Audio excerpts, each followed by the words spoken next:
Hello everyone. जैसे कि आप सबको पता है कि हम टर्म इंश्योरेंस के कंपैरिजन में एक सीरीज बना रहे हैं। अगर आपने हमारी लास्ट 2 वीडियोस नहीं देखी है जो कि LIC और SBI के टर्म प्लान्स के बारे में हैं और ICICI प्रूडेंशियल और मैक्स लाइफ के टर्म प्लान्स के बारे में हैं, तो लिंक डिस्क्रिप्शन में है, आप उसको ज़रूर देखिए। आज जो हम बात करने जा रहे हैं वो है टाटा AIA के संपूर्ण रक्षा टर्म प्लान के बारे में और बजाज अलायंस के ई-टच ऑनलाइन टर्म प्लान के बारे में। पहले हम कंपनीज की डिटेल के बारे में बात करते हैं। टाटा AIA एक जॉइंट वेंचर है टाटा सन्स और AI ग्रुप लिमिटेड का। टाटा का 74% स्टेक है और AIA का 26% स्टेक है। यह कंपनी 2001 में एस्टेब्लिश हुई थी, जो कि पहले टाटा AIG के नाम से जानी जाती थी। 2008 में यानी कि अमेरिकन इंटरनेशनल ग्रुप AIA से अलग हो गया, जो कि अमेरिकन इंश्योरेंस एसोसिएशन है। उसके बाद टाटा AIA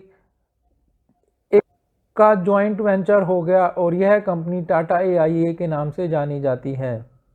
AIA एक काफ़ी बड़ी इंश्योरेंस कंपनी है जो एशिया में काफ़ी ज़्यादा फैली हुई है। हेडक्वार्टर इनका मुंबई में है। क्लेम सेटलमेंट रेशियो 99.7% है, जो कि इंडस्ट्री का बहुत अच्छा क्लेम सेटलमेंट रेशियो है। टाटा एक इंडिया में ट्रस्ट के नाम से जानी जाती है। अब बात करते हैं बजाज अलायंस के बारे में। यह एक जॉइंट वेंचर है बजाज फिनसर्व लिमिटेड, जो कि part of Bajaj auto limited का है, जो बजाज ग्रुप ऑफ इंडिया का ग्रुप है। और अलायंस एक जर्मन फाइनेंशियल सर्विसेज कंपनी है। यह कंपनी दोनों 2001 में एस्टेब्लिश हुई थी। हेडक्वार्टर इनका पुणे में है। क्लेम सेटलमेंट रेशियो करीब 95 to 98% के बीच में रहता है। इनका सबसे ज़्यादा 98% 2016 में गया था। अब प्रोडक्ट के बारे में बात करते हैं, तो सबसे पहले एलिजिबिलिटी है, जो कि टाटा AIA में 18 मिनिमम एज एट एंट्री है और मैक्सिमम 70 ईयर्स है, जबकि बजाज अलायंस में 18 से 65 साल के बीच में है। मिनिमम सम एश्योर्ड 50 लाख रुपए है टाटा AIA में और बजाज में भी सेम है। PPT यानी कि प्रीमियम पेमेंट टर्म बजाज में सिंगल ऑप्शन अवेलेबल है, यानी कि रेगुलर ऑप्शन है सिर्फ, और आप सिर्फ रेगुलर ऑप्शन सेलेक्ट कर सकते हैं पेमेंट के लिए, जबकि टाटा में यह सिंगल भी है, रेगुलर भी है और लिमिटेड भी है। लिमिटेड में आपके जो ईयर्स हैं वो 5 ईयर्स, 10 ईयर्स, 12 ईयर्स और 60 ईयर्स हैं। मिनिमम पॉलिसी टर्म की बात करें तो बजाज अलायंस में 10 ईयर्स है और टाटा AIA में अगर आप सिंगल पेमेंट ले रहे हैं, सिंगल पे ले रहे हैं तो 10 ईयर्स है, रेगुलर पे ले रहे हैं तो भी 10 ईयर्स है, लिमिटेड पे 5 ईयर्स ले रहे हैं तो भी 10 ईयर्स है, और लिमिटेड पे अगर आप 10 ईयर्स ले रहे हैं तो आपका मिनिमम पॉलिसी टर्म 15 ईयर्स होगा। यही अगर आपका 12 साल भी है पेमेंट टर्म, तो भी आपका मिनिमम पॉलिसी टर्म 15 साल होगा। एज एट मैच्योरिटी की बात करें तो अगर आपका नॉन होल लाइफ प्लान है तो 85 ईयर्स टाटा AIA में होगा, अगर होल लाइफ प्लान है तो 100 ईयर्स होगा, जबकि बजाज में यह 75 ईयर्स तक अवेलेबल है।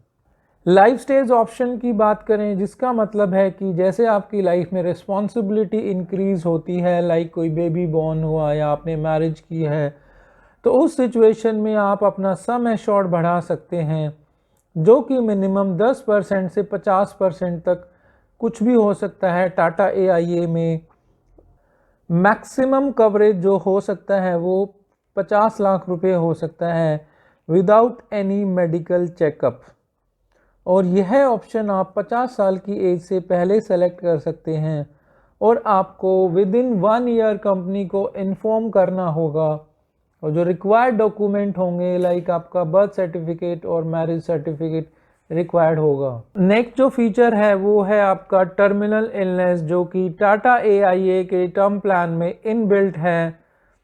टर्मिनल इलनेस का मतलब होता है कि कोई ऐसी डिजीज़ जिसके बाद पॉलिसी होल्डर 6 मंथ से ज़्यादा सर्वाइव नहीं कर सकता।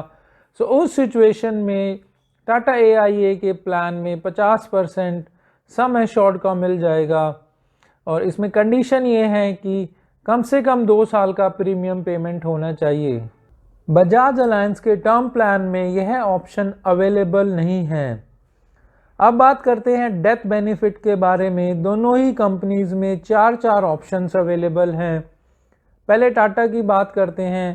पहला जो ऑप्शन है वो है लमसम, यानी कि sum assured on same time. अगर पॉलिसी होल्डर की डेथ हो जाती है तो उनको लमसम पूरा अमाउंट उनकी फैमिली को मिल जाता है।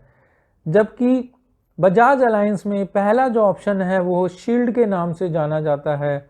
इसका मतलब है कि पॉलिसी होल्डर की डेथ होने पे जो भी सम एश्योर्ड है वो तो मिलेगा ही मिलेगा, प्लस अगर परमानेंट डिसेबिलिटी होती है तो प्रीमियम ऑफ वेवर हो जाएगा। दूसरा जो ऑप्शन टाटा AIA में है वो है sum assured plus monthly income. इसका मतलब है कि पॉलिसी होल्डर की डेथ होने की सिचुएशन में सम एश्योर्ड तो मिलता ही है, plus 1% of sum assured as a monthly income मिलता है, जो अगले 10 साल तक मिलेगा। फॉर एग्जाम्पल, अगर आपकी 1 करोड़ की पॉलिसी है तो 1 करोड़ सेम टाइम पे मिल जाएगा, प्लस हर महीने 1 लाख रुपया अगले 10 साल तक मिलेगा। शील्ड जो बजाज का जो दूसरा ऑप्शन है वो शील्ड प्लस के नाम से है, यानी कि सम एश्योर्ड ऑन डेथ तो मिलेगा ही मिलेगा, प्लस प्रीमियम वेवर मिलेगा परमानेंट डिसेबिलिटी में, और in case of permanent disability जो भी सम एश्योर्ड है वो आपके नॉमिनी को मिल जाएगा। थर्ड जो ऑप्शन है वो है एनहेंस सम एश्योर्ड, यानी कि 5% टाटा AIA में आपका हर साल सम एश्योर्ड इंक्रीज होगा। फॉर एग्जाम्पल, अगर आपकी 1 करोड़ की पॉलिसी है और 5 साल के बाद वो 1 करोड़ 25 लाख की होगी। तीसरा जो ऑप्शन बजाज अलायंस में अवेलेबल है वो है शील्ड सुपर के नाम से है, जिसमें आपका सम एश्योर्ड ऑन डेथ भी अवेलेबल है, प्रीमियम वेवर भी अवेलेबल है परमानेंट डिसेबिलिटी में, और आपका एक्सीडेंटल डेथ और परमानेंट डिसेबिलिटी में जो भी सम एश्योर्ड है वो भी अवेलेबल है। लास्ट ऑप्शन जो टाटा AIA में है वो है enhance sum assured plus monthly income.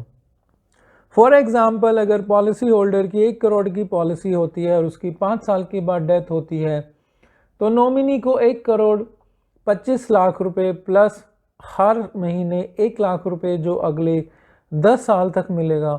ये दोनों ऑप्शंस पॉलिसी होल्डर के नॉमिनी को पे किए जाएंगे। जबकि बजाज अलायंस का जो लास्ट ऑप्शन वो है शील्ड सुप्रीम के नाम से है। इसमें आपके जो पीछे के तीनों ऑप्शन हैं वो तो है ही, प्लस क्रिटिकल इलनेस का राइडर भी इसमें ऐड हो जाता है। सो ये था कंपैरिजन दोनों कंपनीज के टर्म प्लान के बारे में। जैसे कि हम आपको वीडियो के लास्ट में सजेस्ट करते हैं कि हमारे हिसाब से आपको कौन सा टर्म प्लान लेना चाहिए, तो हमारे हिसाब से टाटा AIA आपको कंसिडर करना चाहिए, बट ये हमारा ओपिनियन है।